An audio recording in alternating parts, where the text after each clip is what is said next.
2013 साल से वो शुरू हुआ था, वो वीडियो चैनल जो था। तो मैं पूरा वीडियो को देखा, मतलब एक एक करके 1 घंटा 1.5 घंटा का वीडियो था। तो एक एक मतलब जब मैंने देखना चालू किया तो इतना इंस्पायर हुआ, मोटिवेटेड हुआ, तो मैंने पूरा एकदम देखना चालू किया। तो इसके एक एक बात के HIV एड्स का उन्होंने भंडा पूरा था, कैंसर का भंडा पूरा था, शुगर तो ऐसे ही 3 दिन में होने वाला। तो मैंने खुद चालू किया, 2017 साल का है उस टाइम। तो जब मैंने खुद चालू किया तो 3 दिन में मैंने रिजल्ट पाया। मेरा एक क्या हुआ था, थोड़ा एसिडिटी वगैरह होता था, और एसिडिटी होता था और सुबह को भूख नहीं लगता था, कुछ भी खाया नहीं जाता था, और खाता तो उल्टी हो जाना, ऐसा हो जाता, पेट में दर्द भी रहता था। तो मैं रात में क्या किया, एक दिन क्या किया, मैंने पूरा सलाद, ओनली सलाद खाने के बाद सुबह का पूरा लैट्रिन भी साफ हो गया और एकदम फ्रेश। उसके बाद मैंने वो डाइट प्रोटोकॉल चालू किया, 3 दिन लगा। 3 दिन में मैंने रिजल्ट पाया कि क्या होता है AIP डाइट। तो उसके बाद से मैंने टोटली फॉलो करने चालू किया, और वो रूल भी रेगुलेशन जैसे जैसे बोलते थे वीडियो में। उसके बाद मैंने एडवांस न्यूट्रिशन का कोर्स किया, और उसके बाद 0 वोल्ट जैसे जैसे कोर्स आते जाते थे वो मैं कर रहा हूँ। और अभी प्रोफेशनली यही मैं इसमें भी आगे जाने का मतलब करेंगे। और राजेश जी की जगह भी फैन हूँ, क्योंकि मैं जो यूट्यूब में देखता था तो BRC के साथ साथ वो राजेश जी का भी वीडियो आता था, तो वो भी मैं पूरा नेशन के बारे में जाना, कैसे हम लोग गुलाम हैं उसके बारे में भी जाना, तो उसके लिए कुछ करना भी है। तो और बाय प्रोफेशन मैं एक अकाउंटेंट काम भी करता हूँ। जल्दी जल्दी संक्षिप्त में दीजिए, क्योंकि बहुत सारे लोग और भी इंतजार कर रहे हैं आने के लिए। मैं विप्लव पॉल, नाइस एक्सपर्ट, कलकत्ता से बिलोंग करता हूँ, और जो कलकत्ता का टीम देख रहा है उनसे से इंस्पायर है साथ में। हाँ बताइए, आप बताइए अपने बारे में फटाफट।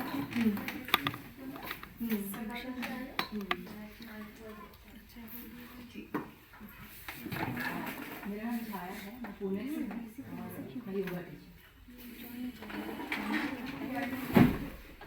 कलकत्ता से आई हूँ, हाउस वाइफ हूँ। ये ट्रेनिंग है, फर्स्ट ट्रेनिंग है। हाँ ठीक है, अच्छी बात है। घर से परमिशन मिली निकलने की? मेरे हस्बैंड बहुत सपोर्ट करती है वहाँ में, तो वो ही हस्बैंड नहीं भेजा होगा? आई है। अच्छा आई भी है, कहाँ है?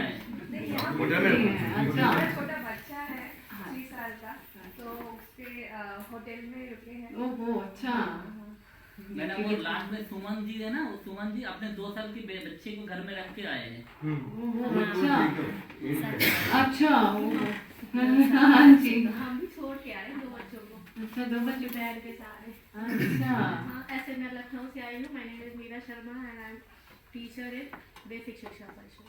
अच्छा, तो मैं कोरोना काल में डॉक्टर BRC से जुड़ी हूँ, तब से जुड़ी हुई। मैंने नाइस एक्सपर्ट की हूँ, और 0 वोल्ट थेरेपी किया है, देन इसको मैं शशि प्रकाश घर संभालती हूँ वैसे तो, पर कुछ हेल्थ इशू हुआ, और उसी बेस पे मैंने गूगल पे सर्च किया, डॉक्टर BRC मिले, और उन्होंने जैसे मुझे बताया उनको फॉलो किया, तो हेल्थ इशू 2 दिन में ही ठीक हो गए, और तब से वो मेरा इंस्पिरेशन है। तो वही मैं खुद भी हेल्दी रहूँ, फैमिली को भी हेल्दी रखूँ, ऐसा मैंने। कहाँ से हैं आप? गुड़गांव से। गुड़गांव, हरियाणा। ठीक है, धन्यवाद। हाँ जी। मेरा नाम मुकेश अग्रवाल है, बनारस से हूँ, योगा टीचर हूँ। अच्छा, अच्छी बात है। साधना समाधि के ज्ञान देने वाले। हाँ जी, बताइए। Dr. Rajan Sonkar from Mumbai, the practicing Ayurveda and naturopathy blend, and PhD in neuroscience and psychoneurology.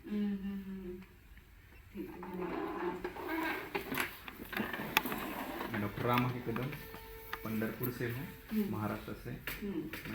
Panchagavya Ayurvedic neurotherapy, मर्म चिकित्सा, पंचकर्म, आयुर्वेदिक के जो भी चिकित्साएँ हैं वो 2015 से हमारे यहाँ लोगों को प्रैक्टिस कराता हूँ।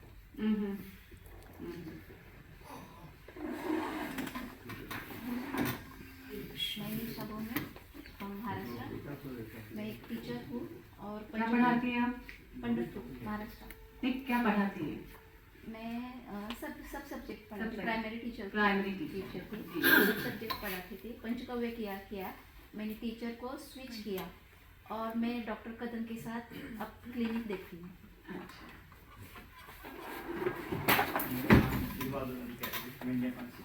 कहाँ से? नेपाल से? क्या करते हैं नेपाल में? वही तो मैं नेपाल में मसाज करता था, अभी मैं नेपाल जा रहा हूँ। अच्छा, ठीक है। माय नेम इज शशि पुरा from Chhattisgarh. Rice nice practitioner हूँ और graphics designer. My name is Deepthi Bhagat. I belong to Greater Noida, and I used to work in overseas. For 5 years I worked there, and since I very long, I mean for 4-5 years, I started following Haji Dikshit, and then got to see in Corona Kaal, I got to see Dr. BRC's videos. And I followed him, and I'm working as a dance and aerobics fitness instructor. मेरा नाम ऐश्वर्या है और मैं कर्नाटक से हूँ और मैंने advance nutritional therapist का कोर्स किया है, तो एज एन आईएस एक्सपर्ट में काम कर रही हूँ।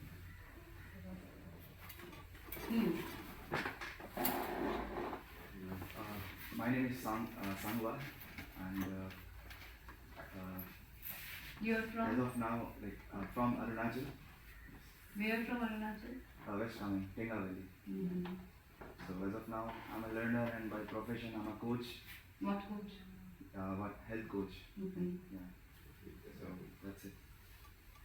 Hello, my name is Nikhilesh Verma from Chhattisgarh and from Patek.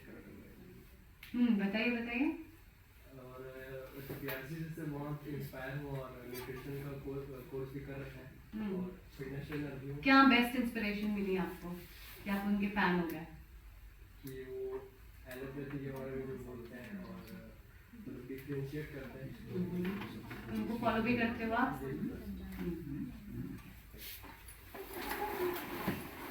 I'm MBA Finance and I've been working in corporate office as a creative head of a department. कहाँ से आप? Mumbai. Basically, I am BSc Mathematics graduate. So I was never interested in becoming a doctor because I'm a hardcore vegetarian and I never wanted to dissect anything. So I left biology in 11th standard only. And recently, around 5 years back, I had severe ankle pain. So I have gone through many doctors, as he said, Kokila Ben also, then Hinduja also. And the time I was taking tablets, it was okay. And when I used to stop it, the pain used to come up. So it was very hard for me to work. Then I went to DY Patil, one of my friends recommended, and I did naturopathy 1 year crash course there, and went to a naturopathy ashram in Lodha, where within 10 days my pain has gone and it never came back. So I realized that this is the life. I started at 106 kg and reduced till 80. But few months back, like 6 months back, I had a knee injury. So again I was depressed and I put on weight again. And I am, foodie. So I follow BRC's DIP diet 50-60% till morning. It's on fruit from 2 years. And in the afternoon I have salad and food. At night I, munch what I want. Okay. So, but the basic thing I'm fan of BRC is, like, many books I have taken and many courses, small courses I have done. The way he, proves a point, like small point as a, hot immersion bath. So what happens into your body? The way he explains, the way the knowledge he imparts on the people, like very layman kind of, कितना भी कच्चा हो इंसान तो भी वो level पे समझ के करना चाहिए. So this is the best part which he has. So this is what I like. And now I have stopped working and I am trying to have a career in this because I have gained a lot. And as I got injury, before that Maharashtra Council has introduced a legal course for acupuncture and acupressure. So for that I learned all surface anatomy and all. I was working as an acupuncturist and I have healed few paralysis patients.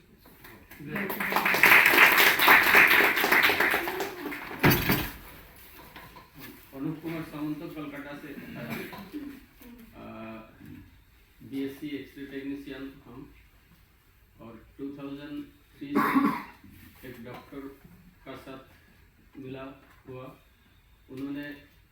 Gastroenterologist लेकिन आयुर्वेदा चर्चा करता है।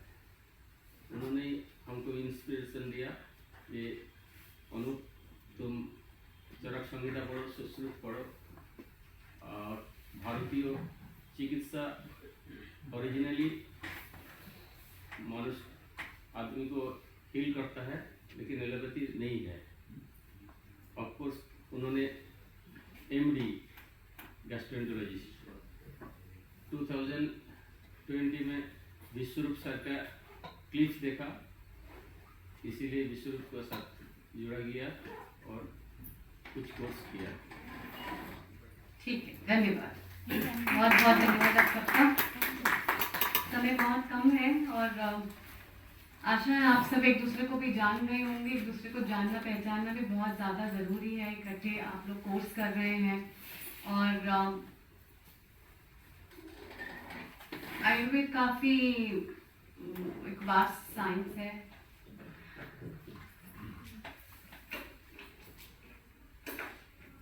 Medicine होने के साथ साथ और भी बहुत कुछ है। ये एक शास्त्र है पूरा, अपने आप में एक फिलॉसफी है और काफ़ी पुरानी फिलॉसफी है। हम लोग इसकी चर्चा नहीं करते, हम इसको भूल गए थे क्योंकि इसके बारे में ज़्यादा बात नहीं होती थी। बहुत पहले जब राजाओं का काल था तब राजवैद्य होते थे और उन्हीं के समय से वो चीज़ें चलती आ रही थी। और बीच में ब्रिटिश रूल आया और काफ़ी इन्वेडर्स भी आए, पर्शिया से, ईरान से और चाइना से बहुत लोग सीखने के लिए आए और इंटरमिक्सिंग ऑफ थेरेपीज हो गई और प्रेवलेंस ऑफ काफ़ी चीज़ें बदल गई। भारत में जब आर्यन आए थे और इंडस वैली सिविलाइजेशन की स्थापना हुई थी और वो सिविलाइजेशन बसी, हड़प्पन कल्चर बसा, उस टाइम से ही इंसान ने जब धरती पे पैर रखा तो ये जाना कि मेरा सबसे अच्छा साथी प्रकृति है और वही मेरी सबसे अच्छे दोस्त भी है। और प्रकृति के सानिध्य में कैसे रहना है, उसके साथ किस तरह से मुझे जीवन बताना है और प्रकृति का संचार कैसे करना है, क्योंकि वो मेरा अभिन्न अंग है, वो उस टाइम पे बहुत अच्छे से लोग जानते थे और उसकी पूजा भी करते थे और वैल्यू भी करते थे।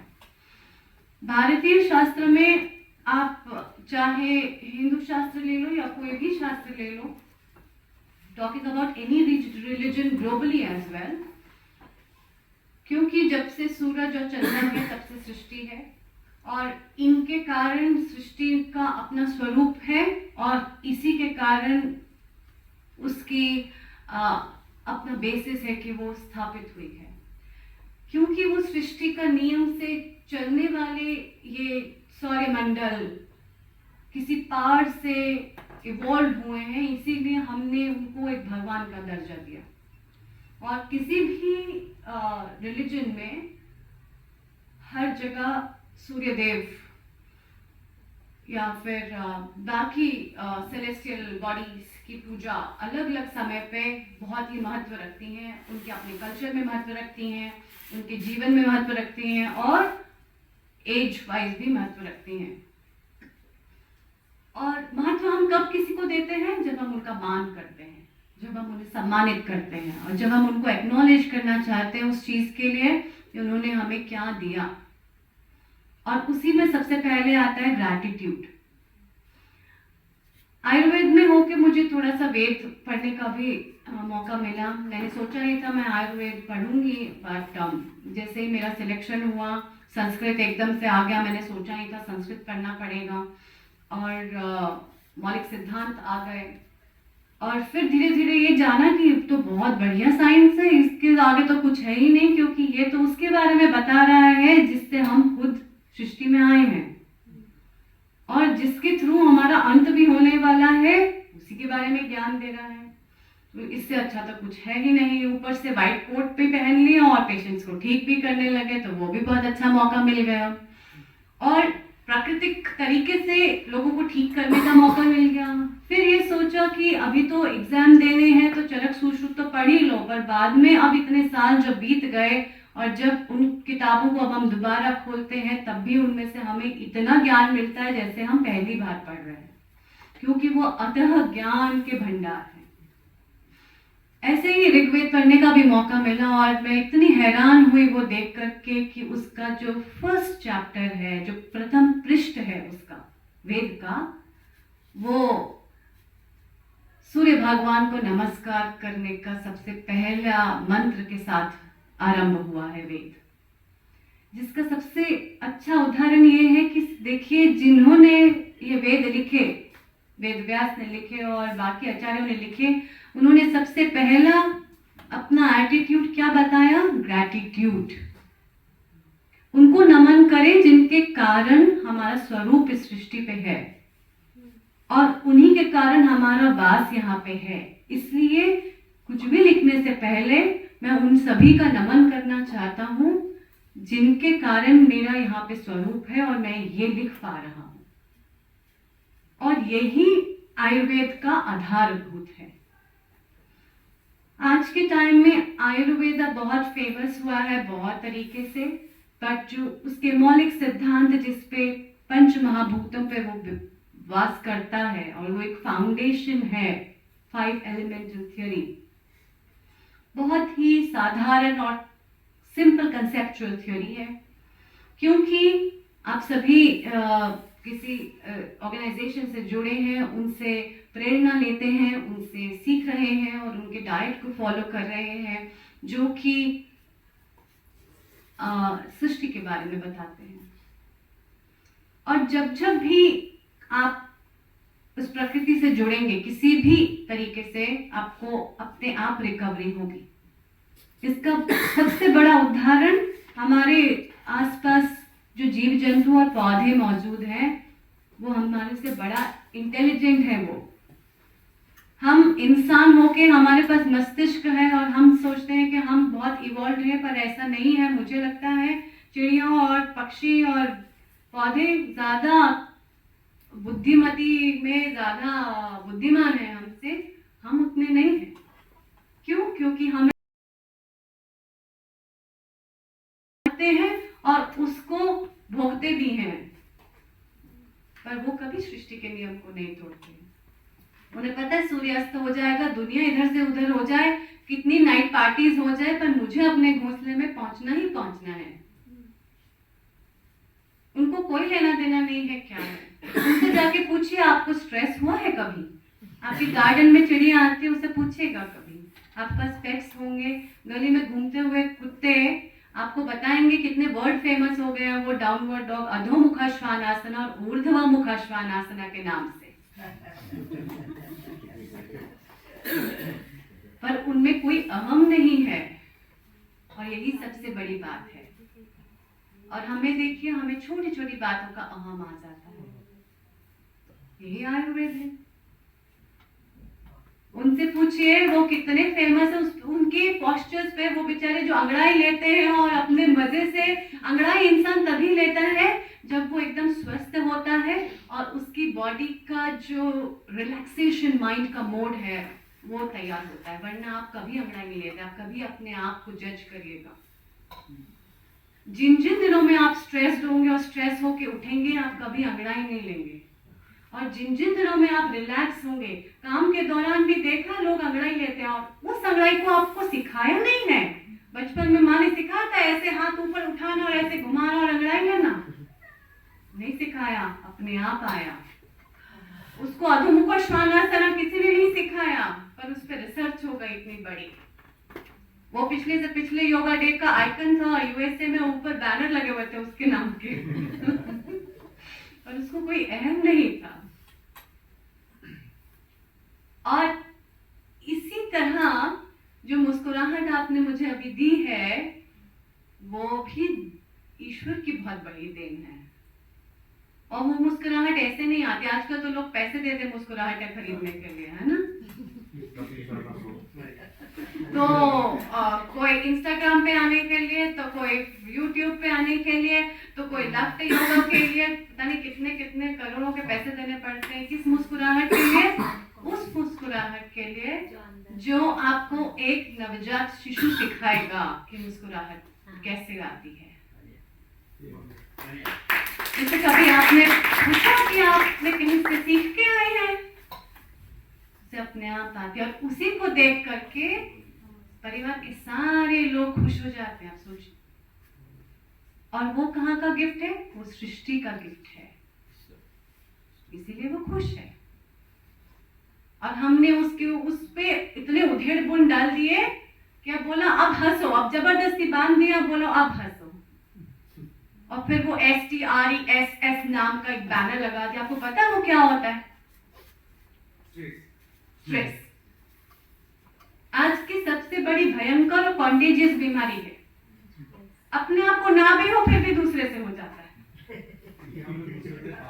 बाहर गाड़ी निकालने की देर है, दूसरों को भागते हुए देख के लगता अपनी ना गाड़ी छूट जाए। रेस्टोरेंट में बैठे आराम से कोई चाय कॉफी पीने को क्या, आसपास के बगल के लोगों को देख करके जो मेज पे बैठे हैं और बढ़ गया स्ट्रेस। भैया भाग लो, कहाँ भागे? कोई जगह चाहिए।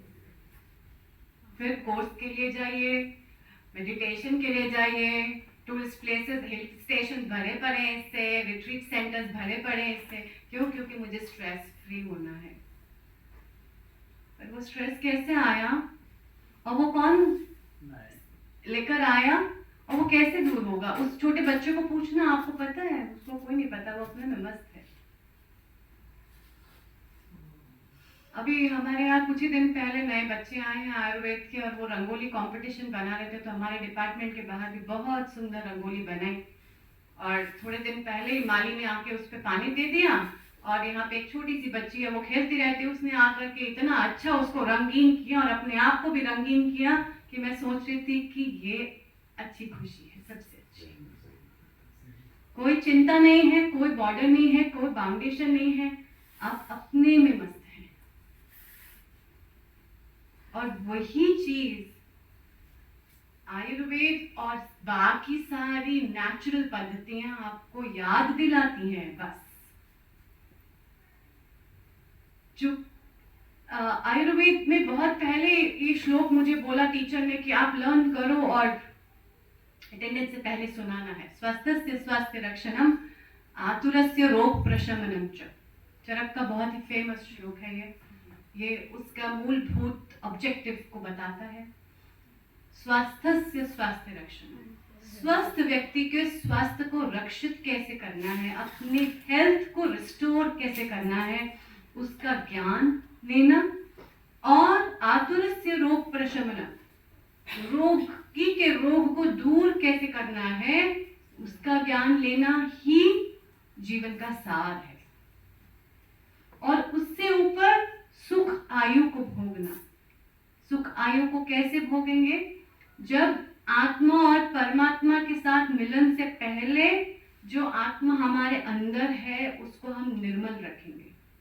और निर्मल कैसे रखेंगे? जब हम शरीर रूपी मंदिर को नेचुरल तरीके से साफ रखेंगे। और आप में से कई लोग इसको देख भी चुके हैं कि जैसे ही आप प्लांट बेस्ड डाइट पे शिफ्ट हुए। प्लांट बेस्ड डाइट क्यों? क्योंकि पौधे प्राण का सबसे बड़ा स्रोत है। और जीवन में अगर हम शुद्ध प्राण लेंगे तो शुद्ध एनर्जी हमारे अंदर जाएगी और वो ऑटोमेटिकली सारे रोगों को दूर करेगी। हमने अपनी तरफ से बाउंड्रीज बना ली। योगा करना कोई आज का फैशन है, ट्रेंड है, पर पुराने जमाने में लोगों से पूछो, वो तो बैठ के चौकड़ी मार के ही नीचे खाना खाते थे। उसमें कौन सा पद्मासना लगाना है?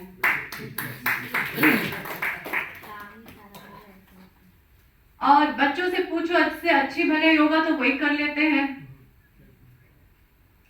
सुबह डायबिटीज होगी तब हम नंगे पैर घास पे चलेंगे। वो छोटे बच्चे को तो चप्पल पहनते पहनते मना कर दो, भैया पहन के रखो, ठंडी चढ़ जाएगी।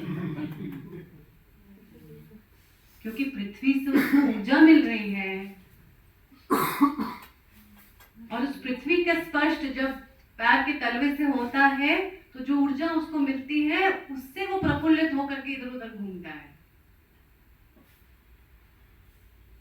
और हम फैंसी जूते और सैंडल्स और ब्रांडेड जूते लेकर के अपने आप में अहम करते हैं कि भाई मेरी शक्ल मत देखो, जूता जरूर देख लो पहले।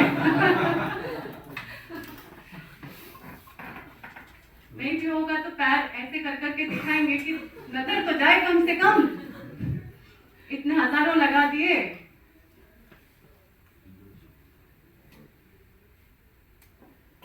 स्वास्थ्य भले अच्छे हो ना हो, मोबाइल भी बढ़िया होना चाहिए। सबसे दुनिया की बड़ी बीमारी आज के दिन की।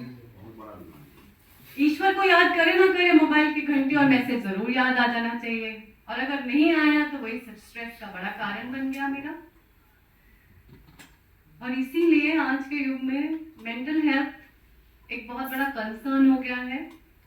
स्पेशली कोविड के बाद बच्चों पे और सब पे जो एडिक्शन मोबाइल का हुआ है, से बहुत सारे लोग मेंटल हेल्थ से प्रभावित हैं, जिसमें इमोशनल हेल्थ का बहुत बड़ा रोल है। अपनी भावना या भावनाओं का कंट्रोल। और इन वैदिक शास्त्रों में सबसे बढ़िया बात यही है कि वो आध्यात्मिक स्वास्थ्य और आध्यात्मिक ज्ञान के बारे में बहुत ज्यादा बताते हैं और उसको एम्फसाइज करते हैं। आध्यात्मिक स्वास्थ्य, शारीरिक और मानसिक स्वास्थ्य के साथ साथ आध्यात्मिक स्वास्थ्य होना बहुत ही ज्यादा जरूरी है। अगर आपका आध्यात्मिक स्वास्थ्य मीन्स आपका स्पिरिचुअल हेल्थ साउंड रहेगा तो it will help you in balancing your physical and mental health as well. अब आध्यात्मिक स्वास्थ्य कैसे मिलेगा? जब हम अपने मन की चंचलता, इसीलिए कहते हैं योगश्च चित्त वृत्ति निरोध, चित्त की वृत्तियों का निरोध करना। मेरी जो मन मचलता रहता है और उस कारण से वो इतनी सारी चीजों की आकांक्षा रखता है कि उस आकांक्षा में मैं ही लुप्त हो जाता हूँ। और फिर जब आपके वाले स्टेज पे पहुंचते हैं कि अब कुछ ही साल रह गए हैं जिंदगी के, चलो कुछ स्वास्थ्य ले लें क्योंकि आगे का बढ़ावा भी तो करना है ना।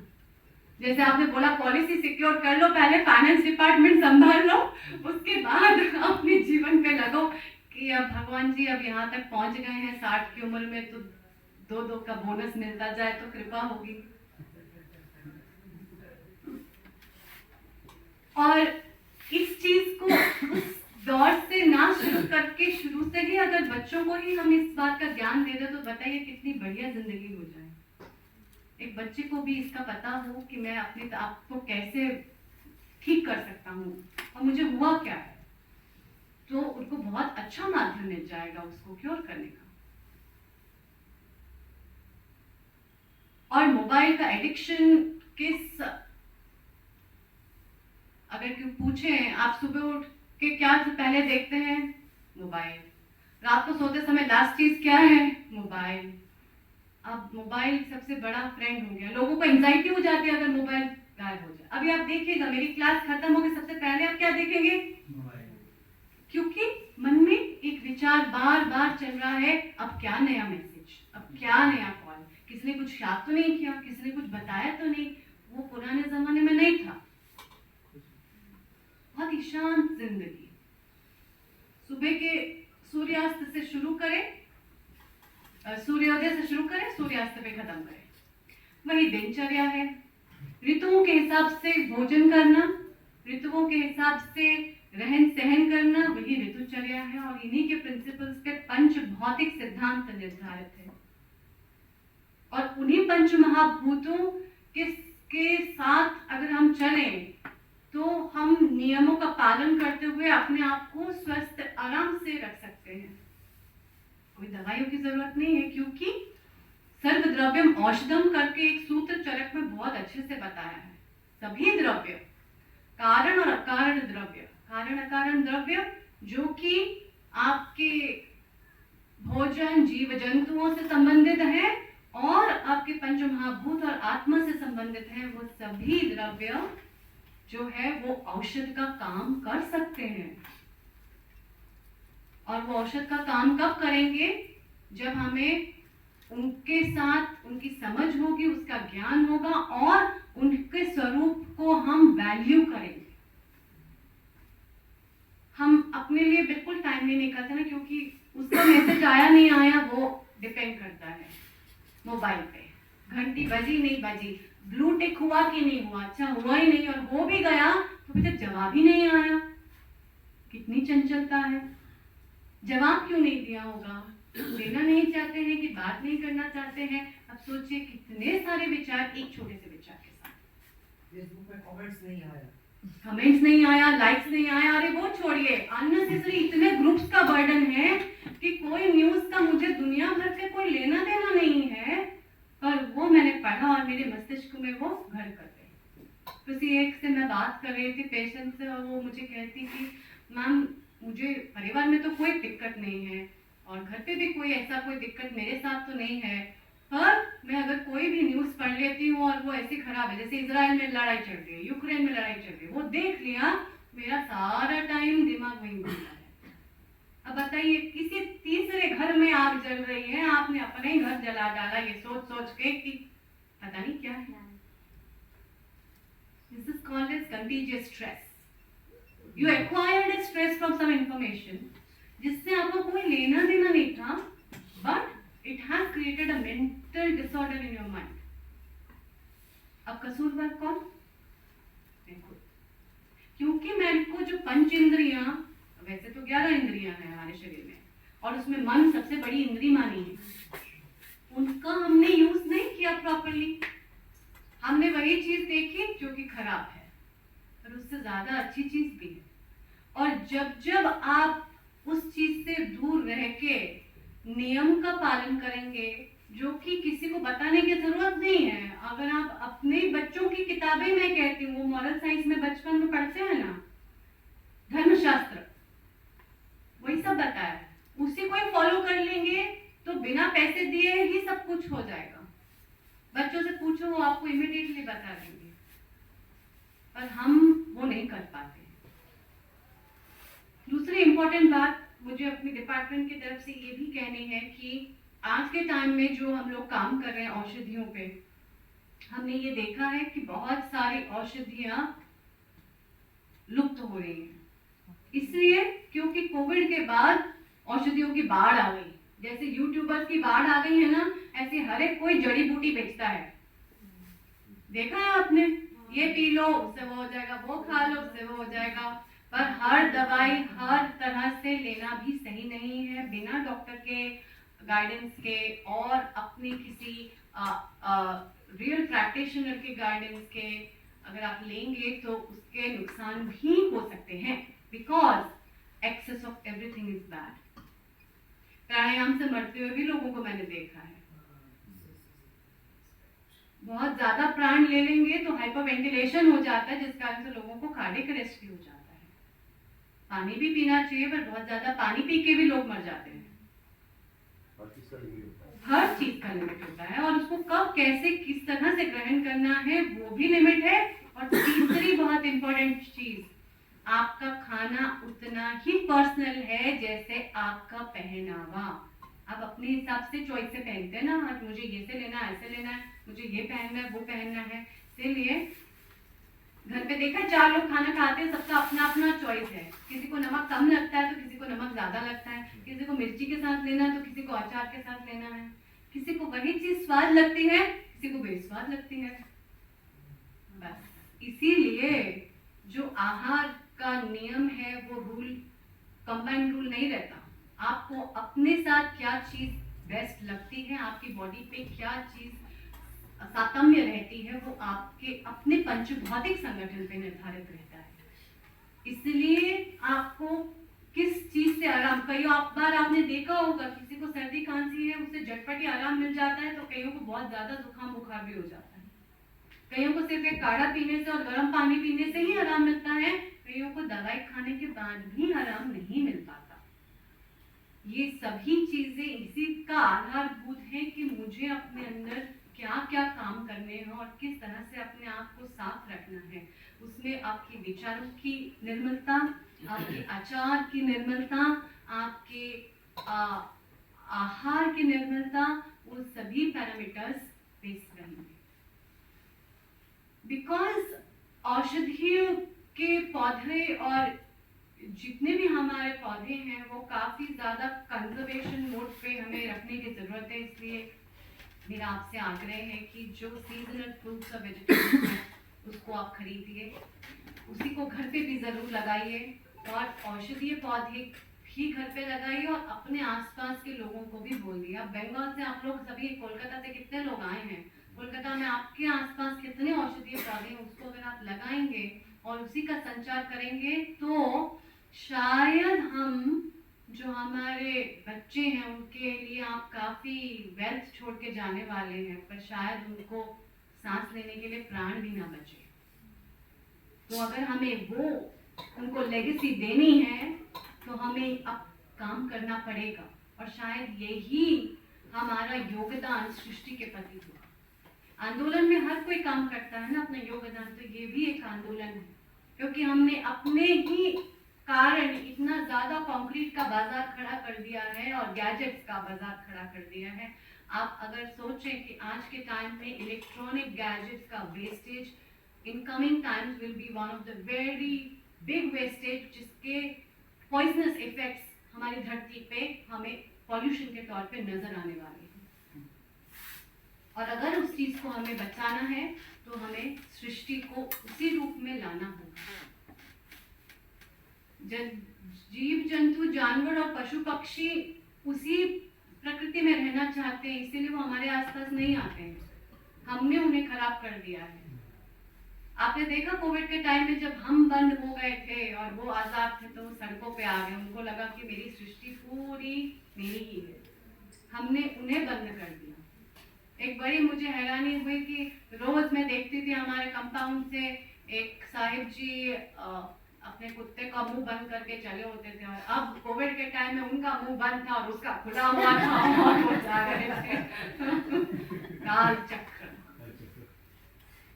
जिसे आयुर्वेद में जनपदोध्वंस के नाम से भी बताया गया है, और ये कहा गया है कि जब जब सृष्टि में बहुत ज्यादा अधर्म चीजें हो जाएंगी, किसी भी तरह से अधर्म का मतलब कारिक धर्म नहीं है, पॉल्यूशन के तौर पे भी कुछ होगा, तो सृष्टि अपना स्वरूप को लेके आएगी।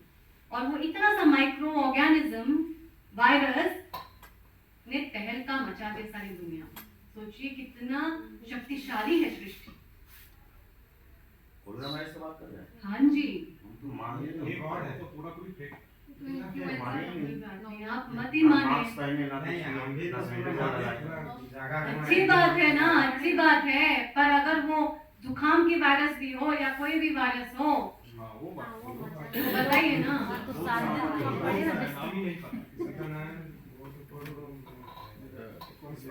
तो वो तभी कंट्रोल होगा ना, पर इतना सा है तहलका मचा के रख देती है। कैंसर भी क्या है, वो तो उससे भी बैग हो रहा है, एक जीन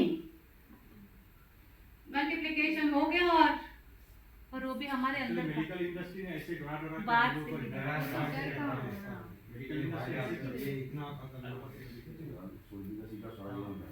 वो तो आपके ऊपर है, आप किस चीज को खतरनाक समझते हो। सामने लड़ाई हो रही होगी, बोलोगे कुछ नहीं है तो अच्छा बात है, लड़ो और जीतो।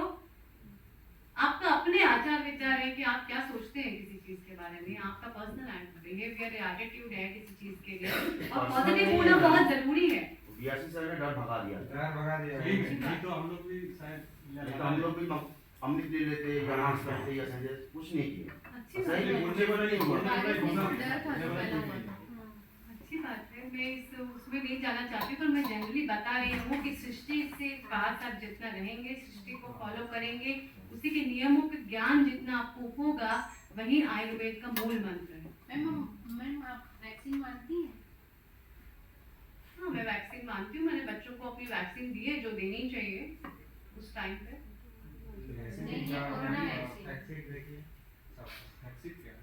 कोरोना वैक्सीन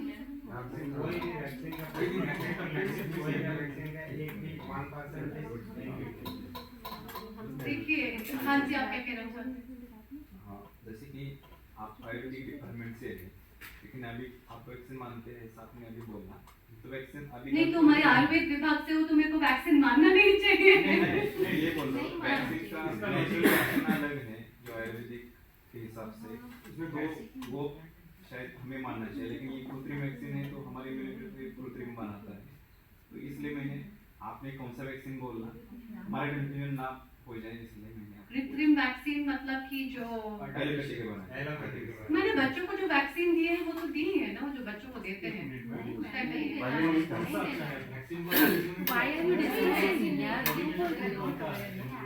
देखिए, vaccine to are the microbe जिनको आपको डाला जाता है ताकि इम्यूनिटी बन जाए, ताकि आपको दोबारा इन्फेक्शन हो वैक्सीन कुछ नहीं है, वही जीव है जो बीमारी करते हैं, पर उनको एक कंट्रोल डोज में डाला जाता है शरीर में ताकि आपकी व्याधि क्षमता बढ़े उस बीमारी के अगेंस्ट।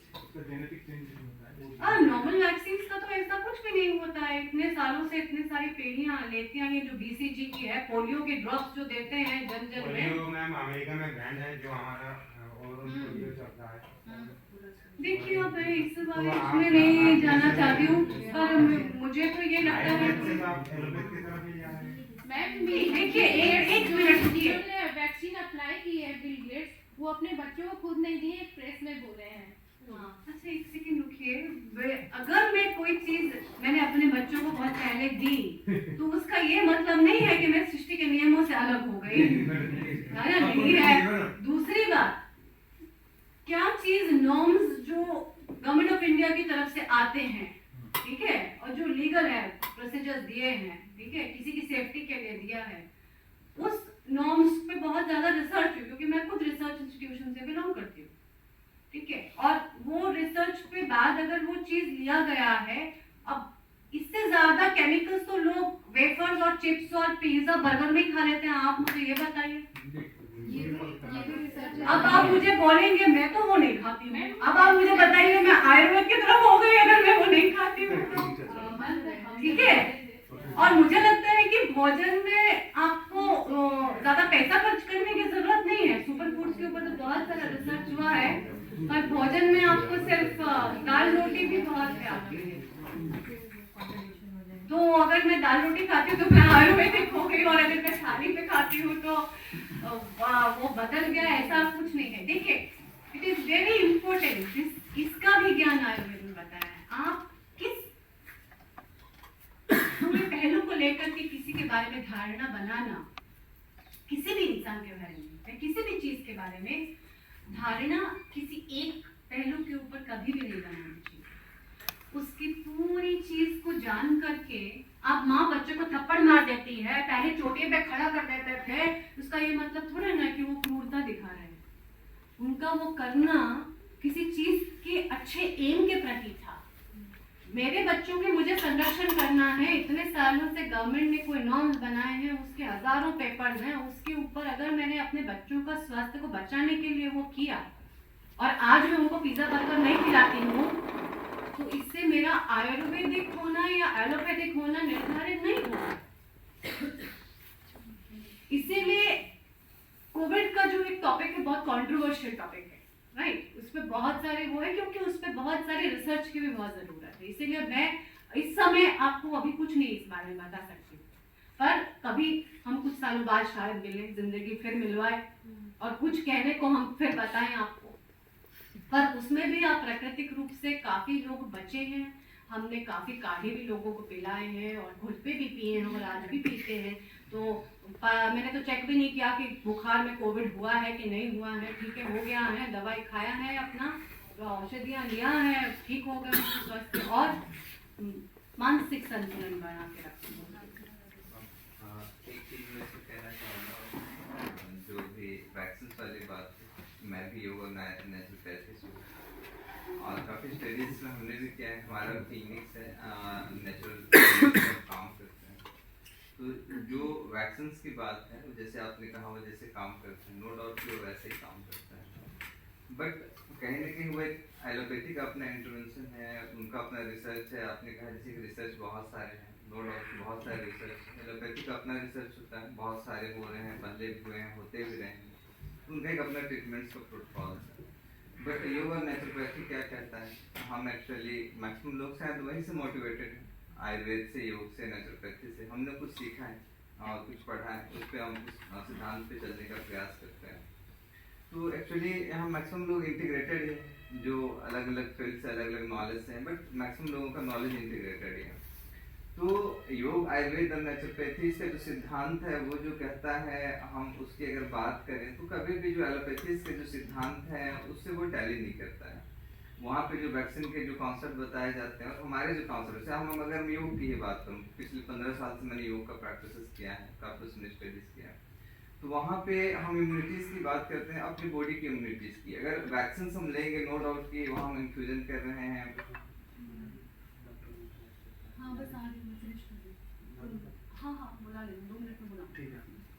एक डेड फॉर्म में है ना वायरस के बैक्टीरिया से कर रहे हैं, बॉडी की इम्यूनिटीज ही काम कर रहा है। बट यहाँ पे अगर हम अपनी बॉडी की इम्यूनिटी को अगर बिल्डअप करते हैं तो उस अगर एक्टिव फॉर्म में भी जाएगा। देखिए अभी भी आप कितने हजारों मॉलिक्यूल्स खा रहे हैं हम बैक्टीरिया के, और वो अंदर जा रहे हैं और इम्यूनिटी पैदा हो रही है। ये भी एक वैक्सीन जा रही है। हाँ जी। उस बेचारे ने सुई से घुसेड़ दी और आपको पता चल गया तो वो आपको लगा कि नहीं है। हाँ, तो पर ऐसे भी खा रहे हैं। दूसरी बात, आयुर्वेद की पद्धति और नेचुरोपैथी के जो तरीके हैं, मैं खुद भी योग करती हूँ, बहुत अच्छे योग सिखाती हूँ, तो उसका जो तरीका है वो बहुत ही अलग और कन्वेंशनल नॉन फार्माकोलॉजिकल अप्रोच है आयुर्वेदा की। But it is not necessary कि हर बीमारी में या किसी स्टेज ऑफ लाइफ में आपको कोई बीमारी हो तो उसके टाइम पे भी वो लड़ने में उतने ही कारगर हो, डिपेंड करेगा। आप नेचुरोपैथिक तरीका अपनाएं, आप आयुर्वेदिक तरीका अपनाएं। आयुर्वेद के सिद्धांतों में भी हम विष औषधियाँ कितने टाइम लेते हैं और उसको लो डोज में डालते हैं। विष कन्या के बारे में कितना अच्छी, वही वैक्सीन है, वही वैक्सीन वाली अप्रोच है। विष कन्या को का जो कंसेप्ट था कि रोज आपको लो डोज में कुछ लिया तो उससे अगेंस्ट उसको इम्यूनिटी बन गया तो वो कभी मरती नहीं थी। और वही अप्रोच बेसिकली एक वैक्सीन के फॉर्म में आया। एंड सेकेंडली, बिकॉज मैं नेशनल इंटरनेशनल लेवल पे काम करती हूँ, बहुत ही रिसेंटली ग्लोबल आयुर्वेदा फेस्टिवल अभी केरला में तिरुवनंतपुरम में चल रहा है, जिस पे बहुत सारे लोग शोध करने के लिए बाहर से आए, अपने पेपर्स प्रेजेंट कर रहे हैं। और अभी WHO के साथ ट्रेडिशनल मेडिसिन का फर्स्ट कॉन्फ्रेंस जामनगर में हुआ है 2-3 महीने पहले ही। इसमें WHO ने प्रमोट किया है collaboration of memorandum of understanding के साथ, MOU साइन हुए बहुत इंस्टीट्यूशंस के साथ, जिसमें ये शोध किया जाएगा। तो ये सब चीज़ें बहुत बड़ी शोध के टॉपिक हैं। हम एक छोटे पैरामीटर को लेके किसी चीज़ की आइडिया फ्रेम करना मेरे हिसाब से सही नहीं होगा, पर हमें बहुत ज़्यादा पॉपुलेशन और रिसर्च की ज़रूरत है। आप लोग एग्जाम्पल्स, बहुत अच्छे एग्जाम्पल्स हैं उस चीज़ को आगे लेके जाने के लिए, पर जब तक उस पर शोध का वैलिडेशन नहीं होता है तब तक किसी भी कंक्लूजन पे आना वो मेरे ख्याल से सही नहीं है। चलिए मैम, मेरा बात पूरा नहीं हो पाया था और हाँ बीच में अपना आंसर दे दिया। मेरा जो लॉजिक से जो मैं मानता हूँ, एक बार मैं उसको कंप्लीट कर दूँ। अभी जनरली जैसे आपने बच्चों का एग्जांपल दिया, बच्चों को लगभग 20-25 तरह के वैक्सीन दिए जाते हैं इन जनरल। नहीं, मैं 20-25 नहीं, मैं बिलीव नहीं करती हूँ। अब जो बेसिक है मैं उनमें बिलीव करती हूँ। जो एक साधारण एक वो फ्री कार्ड वाला होता है ना, उतना ही बहुत है। बाकी का करके तो अपना इम्यूनिटी है ही। 7 की बात गवर्नमेंट करती है। आजकल देखिए पैसा हर किसी के पास है, आप जितना मर्जी डालते जाइए। आप बच्चों के डॉक्टर के पास जाएंगे तो वो कुछ ना कुछ तो लिख के देगा ही ना, वो उसका काम है। हम लगवाना ना लगवाना वो हमारा काम है, साफ सी बात है। अभी कल ही मैं अपने बच्चों को यहाँ पे पढ़ा रही थी, इन बच्चों को तो पूछे थे चिकन पॉक्स का वैक्सीन किसने लिया किसने नहीं लिया। काफियों ने नहीं लिया, उनको हुआ भी नहीं, वो अच्छी बात है। मैंने लिया था फिर भी मुझे हुआ। ये देखिए ना, यही तो बात है। तो यहाँ पे मैं बोलना ये चाहता था कि अगर हम स्टडीज की बात करें तो मिलियंस ऑफ वायरस समय के साथ वैक्सीन बढ़ते जा रहे हैं। जैसे एक समय ऐसा है कि इतने वैक्सीन बच जाएंगे, क्या वैक्सीन ले लेके उसकी देखिए वो आपके अपने ऊपर निर्धारित है कि आप क्या करना चाहते हैं क्या नहीं। जब माइकल जैक्सन की डेथ हुई तो मैंने एक आर्टिकल लिखा। अब माइकल जैक्सन के पास बहुत सारा पैसा था, ठीक है, पर उस पैसे को उन्होंने अपने ऊपर ही शोध पे लगा दिया, जिस कारण से जिस थाली में एक सब्जी और फ्रूट होना चाहिए वो थाली गोलियों की थाली बन गई। पर गोलियों की थाली में मान लीजिए आपने ये एप्पल की गोली और ये एक साधारण एप्पल है, पर उसमें गोली में वो प्राण नहीं रहा। तो आपने सारे न्यूट्रिशंस, पर वो केमिकल था, वो नॉन लिविंग मॉलिक्यूल था। तो ये आपके ऊपर है। आज के टाइम में आप शॉपिंग पे जाइए, देखिए लोग कितना खर्चा जंक फूड पे करते हैं। गली गली नुक्कड़ पे कौन सी दुकानें खुली है? पिज्जा बर्गर की दुकानें खुली है। दाल रोटी वाले तो बहुत कम है ना। फास्ट फूड का दुकान उसके बाद में हॉस्पिटल भी है और बिल्कुल वो तो हॉस्पिटल वालों का ही काम है हम जो अपने दवाई की बात कर रहे हैं तो हमारा कॉन्सेप्ट है कि हम एक ऐसा इम्यूनिटी क्रिएट करने जा रहे हैं जो आर्टिफिशियल बॉडी अगर हम नेचुरली इम्यूनिटी पे काम करें तो कुछ ज़्यादा बेहतर होगा। वैक्सीन से बहुत सारे डिजीज इटसेल्फ आ रहे हैं। देखिए मेरा जो कहना है वो मेरा ये कहना है कि बच्चों की इम्यूनिटी में बहुत फर्क होता है। जो बेसिक प्रोटोकॉल ऑफ वैक्सीनेशन है, जो BCG DPT के टीके लगते हैं वो इज अ बेसिक नॉर्म। उसके बाद तो आपने जितने ऐड करने हैं वो आपके ऊपर है, और अगर आप नहीं भी ऐड करेंगे तो भी डिपेंड करता है कि आपके लाइफस्टाइल कैसा है। Lifestyle is very important for building up immunity. तो वो आपका अपना पर्सनल भी कमेंट नहीं बोलने दो ना उनको। मैडम एक बात हम सुनाने के लिए आए हैं। शायद बुलावा आ रहा है खत्म करने की। मेरा ये पूछना है, ये 7 दिन में फिर आपको कब मिलेंगे हम लोग? हाँ राइट। आपको क्लास मिलेगी कि नहीं? नहीं पता नहीं मुझे, हम लोग बोलेंगे और भी सवाल है सवाल नहीं मैम, आपसे और नॉलेज बारे में आपको थोड़ा जानकारी देना है हम लोग को। आहार कैसे चूज करना है, हमारा शरीर के लिए कौन सा आहार अच्छा होगा, ये हम चूज कैसे करें, ये बहुत बड़ा टॉपिक है। आपका क्लास चाहिए हमको। ठीक है, हाथ का पैर के लिए एक जूता पहनना ठीक नहीं है, हर एक का पैर अलग अलग है, तो जूता का साइज भी अलग अलग होना चाहिए। हाँ बिल्कुल बिल्कुल, जूते का साइज अलग अलग होना चाहिए। तो एसिडिटी खाने का आदत कैसा होना चाहिए? खीरा हमको पसंद नहीं है, एसिडिटी हो जाता है, लेकिन मूली हमको अच्छा लगता है, तो चूज कैसे करें कि कौन सा खाना मेरे लिए अच्छा है, ये हम लोग के लिए बहुत बढ़िया हो जाएगा। सबसे देखिए, मेरे को ये नहीं पता मैं आपको दोबारा मिलूं ना मिलूं। आपको अपने जब आप खाना खाते हैं तो पूरा ध्यान पहले तो खाने में, ठीक है, और सीधे बैठकर ही खाना खाने और कोशिश करिए अगर आप नीचे जमीन पे बैठ के खाना खाएंगे तो आपको और ही आनंद आएगा। और थाली छोटी और मेलामाइन के ना हो, प्लास्टिक की दूसरी वाली थाल में खाएंगे तो आपको और भी आनंद आएगा। अब पता है बड़ी थाली का क्या कंसेप्ट, आप देखे राजभोग वाला देखा? उसमें सब्जी और दालें बहुत सारी थी और पूरी इतनी सी थी। अब आजकल पूरी और चपाती में लोग इतना जोर दे देते हैं कि वो एक बहुत ही अनबैलेंस्ड डाइट हो जाता है। क्या हम दाल के साथ सब्जी खा सकते हैं?